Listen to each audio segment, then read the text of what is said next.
Bonsoir à tous et bienvenue à Perspective. L'horaire du pape pour le mois de mars et le mois d'avril a été dévoilé cette semaine. Il participe présentement à sa retraite de carême annuelle à Aricia. Entre-temps, ses activités ont été suspendues, mais à son retour, il reprendra son horaire habituel. Tout d'abord, il fera une visite pastorale à la paroisse Sainte-Madeleine de Canossa de Rome le 12 mars prochain. Il rencontrera des malades, familles, des jeunes et des scouts d'Europe, ainsi que des filles de la charité. Un événement majeur est prévu fin mars à Milan. Il entamera une visite d'une journée seulement dans la deuxième ville d'Italie. Là, il célébrera la messe, rencontrera des personnes consacrées et des jeunes, et il s'arrêtera aussi dans un centre de détention, San Vittore, pour y rencontrer des détenus. En avril, il fera une autre visite pastorale à Carpi. La semaine d'après, il présidera à la messe du Dimanche des Rameaux, place Saint-Pierre, puis dans les semaines à venir, le point culminant sera la Semaine sainte. À Rome, le pape célébrera la messe chrismale à la basilique Saint-Pierre, mais rien n'a encore été annoncé en ce qui concerne la liturgie du lavement des pieds. Il a l'habitude, depuis le début de son pontificat, de la célébrer aux périphéries de la ville.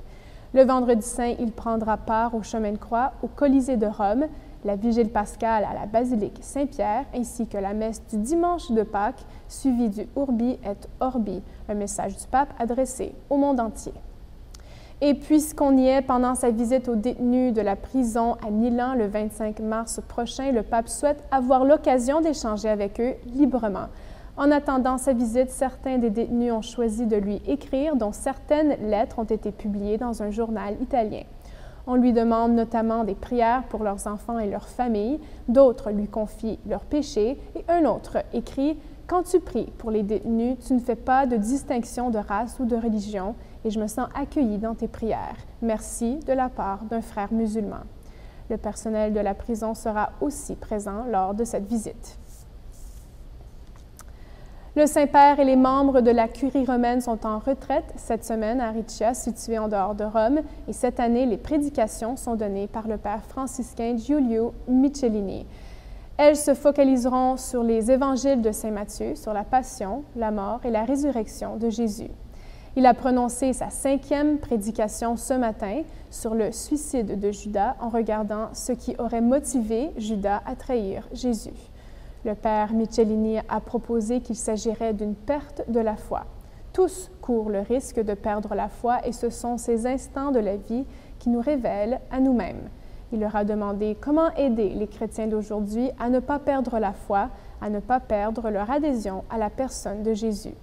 Le jour précédent, le Père franciscain expliquait que la manière dont se développe l'œuvre de Dieu dépend de la disponibilité des hommes.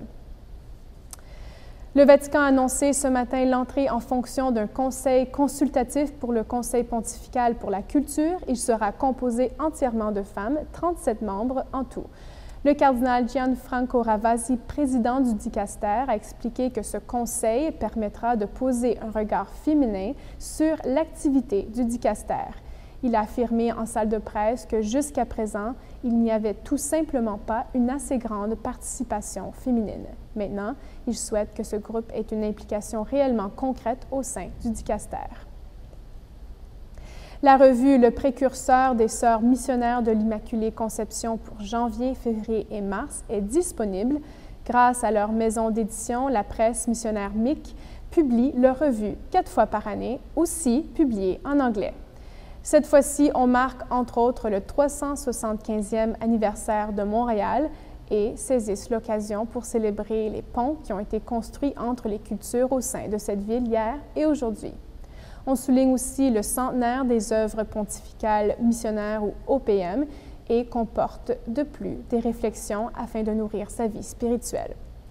Pour vous abonner au Précurseur, vous pouvez visiter le www.pressemic.org et vous pourrez accéder au portail d'archives du Centre virtuel de la mémoire historique missionnaire MIC, au nouveau site Web et à la globalité de la collection numérique des revues Le Précurseur et MIC Mission News. Et c'est tout pour aujourd'hui. Merci d'avoir été des nôtres et à la prochaine.